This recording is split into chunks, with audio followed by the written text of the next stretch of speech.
Apocalypses and in the end of the world, we seem to be obsessed by them, and we're not really 100% sure why, but they've been happening for a really long time.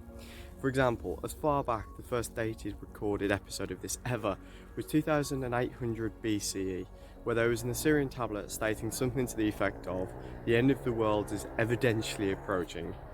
Strangely enough, the Assyrians would later on create a massive empire, so that sort of prediction was definitely wrong. In the year 2000, what people were fearful of then was the Y2K bug and how computer programming would adapt to the year turning into 2000, something that hadn't actually been thought of when the programming was first ever done. In the year 2008, the issue was the Large Hadron Collider, which was being turned on. This was supposed to smash atoms to try and find out what actually made up an atom. But at the time, there were fears and worries that actually these might create micro black holes, which would then expand and then destroy the rest of the world. Now, my favourite is actually the main doomsday, the 21st of December 2012. Now, this was when they thought that the main calendar was ending, which it did, and that solar flares from above would blow up the world and we'd all die. But this is 2023 at the time of recording, so we're not dead, we're alive. Great. But there was a lot more to the calendar ending, so the mains believed that the Fifth World Great Epoch had ended, which it had, but there were 5 other more that were going to come after that. Not only that, but they thought that at the end of that calendar, 5,125 years had passed since their gods had actually created the world, and they thought that some of these gods would come back and help rejuvenate the world, such as Bola and Yogg-Tur-Ku. So it was actually a story of regeneration and not of destruction.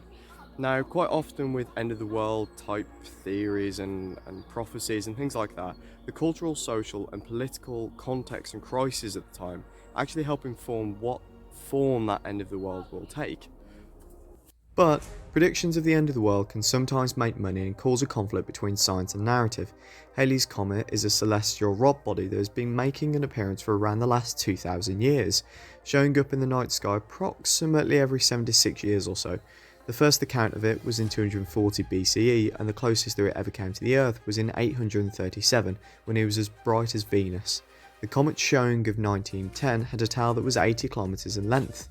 Unlike most occasions before, by 1910, measurements like these could actually be made. Science had developed to a point where new techniques could be used on the comet itself. Now, with advances of telescopes, it meant that astronomers could actually see the comet much further than they'd ever done before and follow it. This led some astronomers to actually suggest that the comet or its tail would hit the Earth, or the tail itself actually pass through the Earth's atmosphere. Now, the invention of spectroscopy meant that the composition of the comet through the analysis of light could actually be discovered. This meant that the Yerkes Observatory was the first one to suggest that the tail of the comet had cyanogen gas, dangerous gas that would kill any living thing. These two things together spell disaster. Now, some astronomers went out on record to talk about the dangers this posed. One such person was the French astronomer and author Flammarion. Now, Flammarion actually is on record saying that the gas could impregnate the planet and basically snuff out all life on Earth. Now, even when astronomers spoke in possibilities rather than certainties, this suggestion of disaster that Flammarion started, and that only a small number of other astronomers actually picked up and followed as well, meant that the story was already set. The framing was already there. All that had to be done was the rest of the story to be weaved, and panic ensued. Just to be clear, many astronomers disagreed with Flammarion either outright or that the specific details that he claimed were uncertain. Professor Burkhalter of America's Oakland Chabot Observatory said there would be little gas in the tail of the comet, while others noted that its density was impossible to accurately measure, meaning that the dangerousness of the gas itself was pretty much uncertain. It was anyone's guess. But the desire for sensationalism by some journalists was the main goal. As one sourced author noted, journalists' careers can be built on disaster, true or otherwise. The American Oakland Tribune interviewed a Professor Brook who spoke that the gas could be deadly to all animals, but it failed to include the part of the interview where he talked about the Earth's atmosphere being strong enough to almost certainly shield the planet from any harm. As the suggestion of destruction spread, so did the panic. People started to buy comet pills and mouth inhalers to protect against the disaster, the gas itself. they brought Comet insurance in case they died from the comet. Now, these were tricksters that took advantage of the situation, but the panic spread to everyday people too. In Germany, peasants used up all their life savings. They didn't plant their crops because they thought that the comet would just later come and destroy them. And it affected the educated too. So a town councillor in Germany as well refused to vote for improvements in the water system because they thought that the comet would just later destroy them, so it'd be a complete waste of money.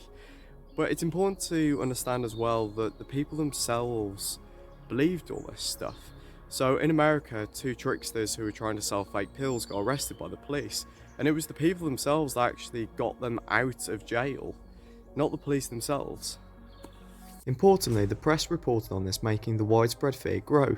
Not all did, like the American Mountain Echo in Arkansas. Some newspapers, like those in Portugal and Queensland, Australia, actually focused on the mundane facts of what comets were and completely ignored any of the scaremongering stories. This meant that in those countries, the panic never really happened.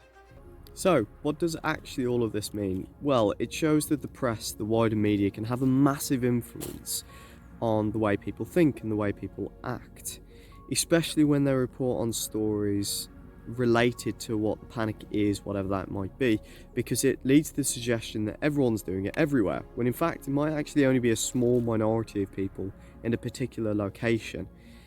Whatever the case, stories like this, the journey that the press, the media, puts people on with their continuous reporting, can in some people's mind create a fake reality, a fake story, something that isn't really there. Parts of it is true, just not all of it. Now, scientists throughout the entire Halley's episode Comet really struggled against this barrier because often stories attract people, they inspire people more easily than just hardcore facts, which are boring in reality. Whether it's the way that atoms are actually structured, or whether it's Hercules and his great quest, there are things that people attract to more. And many people would rather hear about Hercules than how atoms are formed, for instance. But the most successful scientists, where the newspapers were willing, actually worked with the mass media, combining the two to use that power, that sort of reach that the mass media have, to actually inform the public so that those people that were scared didn't have to be. They were actually getting the correct news at the time, all the time. And to be blunt, people can be stupid even if they have the right intentions. And they can be mean. It doesn't need to be a world-ending disaster. There just needs to be uncertainty. So at the time of recording, the latest major disaster is the Turkey Syrian earthquake. Lots of people have died, are still struggling, even now, when it's 3 weeks after the actual impact.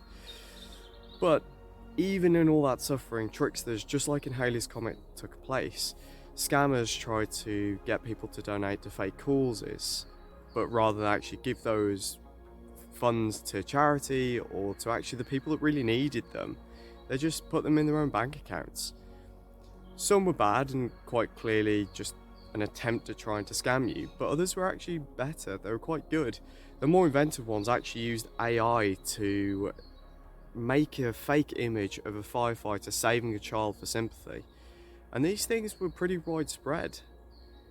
It doesn't need to be a disaster. All it needs to be is an uncertainty, chaos, where people don't know what's happening. Somebody to just take a little bit of fear and then explode it. Make it something so much greater than it actually is. And suddenly humans will be willing to do a lot more. Now, humans haven't really changed since Halley's Comet. That's showing in 1910. And to be honest, they haven't probably changed since that Assyrian tablet that I mentioned earlier. But the solutions haven't either. You need to educate yourself through official sources. You need to be aware of everything that's happening to you. But most importantly, along with helping others, you just need to be kind.